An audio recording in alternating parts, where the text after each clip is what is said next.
La pregunta tiene que ver con un artículo que está en la carátula de la revista The Economist, posiblemente el mejor semanario del mundo. El titular es Liberty's Lost Decade, es decir, la década perdida de la libertad. El editorial de este semanario, de esta edición, y un artículo en páginas interiores habla en primer lugar de lo que ocurrió después del 11 de septiembre, con la expedición de la ley patriota en Estados Unidos, con la creación de unas cortes secretas. Y se refiere posteriormente a este artículo a lo que ha pasado últimamente, en primer lugar con Edward Snowden, el soplón estadounidense que trabajó en Booz Allen, una compañía consultora de seguridad, a quien acaban de darle asilo por un año en Rusia después de que revelara todo el espionaje de parte de Estados Unidos. Y en segundo término se refiere el artículo al caso del soldado Bradley Manning, a quien esta semana hallaron culpable de una serie de cargos, no así del de ayuda al enemigo, lo cual podría acarrearle una pena de hasta 136 años de prisión. Pero dice el editorial que quizá la opinión pública en Estados Unidos puede estar cambiando, en el sentido de que si justo después de los atentados contra las Torres Gemelas en Manhattan la gente quería mano dura y espionaje y que se revisara toda la vida privada de las personas para que no volviera a ocurrir algo semejante, ahora con estos casos de Manning y de Snowden todo puede estar cambiando. ¿Está de acuerdo con el Economist? Definitivamente, creo que la libertad de expresión está en problemas, está en problemas serios. Supuestamente los estados tienen que conciliar la libertad de expresión, los derechos de los individuos, con la inteligencia y los secretos de Estado. Pero ahora parece que todo es un secreto de Estado y cada vez los derechos de los individuos a saber, a informarse, a conocer qué es lo que hace el gobierno, que supuestamente sus actos deberían ser públicos, bueno, son cada vez más opacos. Y la libertad de expresión, la libertad de información está en problemas.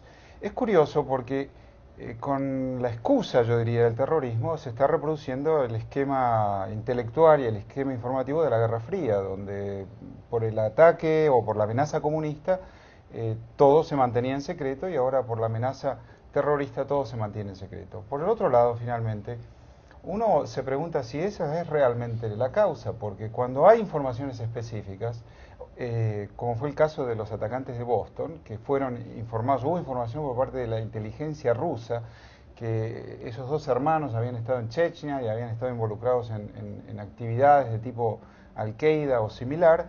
Bueno, eso no pasó nada con eso. Entonces, nos investigan a todos, pero en el bulto de investigar a todo el mundo, no investigan a aquellos que sí deberían investigar. Entonces, esto genera una sensación paradojal. Bueno, si voy a renunciar a mis derechos civiles, a informarme, a la privacidad, que sea por algo, pero tampoco es por esa razón que supuestamente se invoca desde el poder, digamos. Entonces, es la libertad de expresión, la libertad de información, la libertad de mantener el anonimato de las fuentes de información, que es esencial para el ejercicio del periodismo, están en problemas y están bajo ataque. Importante. Eva, puede ser la sentencia contra Bradley Manning o lo que ha ocurrido contra el señor Snowden o con respecto al señor Snowden, un atentado, como dice Héctor Chávez, contra la libertad de expresión, porque hay una frase en este editorial que llama mucho la atención. Dice que para que se conozcan los abusos del poder se necesitan funcionarios que filtren datos.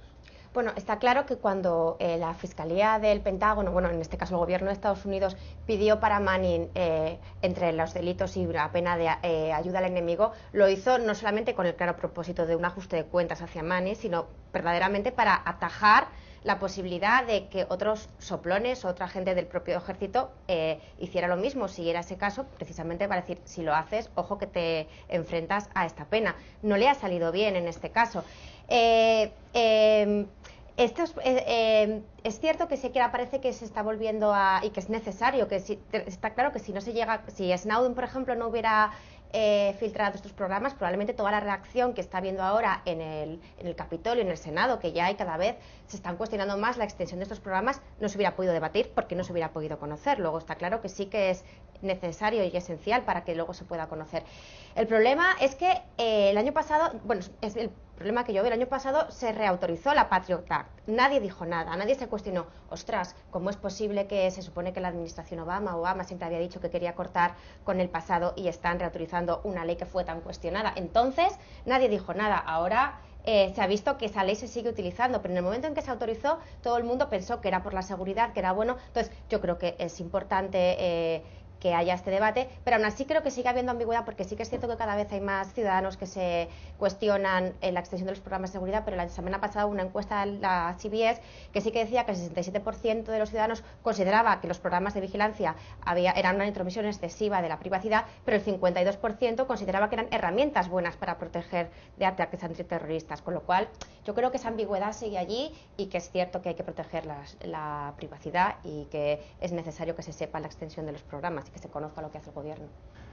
Fíjate que yo, después de leer este texto, La década perdida en el terreno de la libertad de The Economist, que yo la recomiendo muchísimo, la verdad es que es una sacudida, porque te quedas un poco y dices, pero ¿cómo es posible que todos hayamos actuado de manera tan obediente?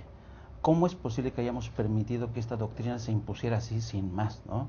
Es un texto que te solivianta, que te provoca y que, porque prácticamente nos han convertido sin ni siquiera pedirnos permiso en los sospechosos habituales, ¿no?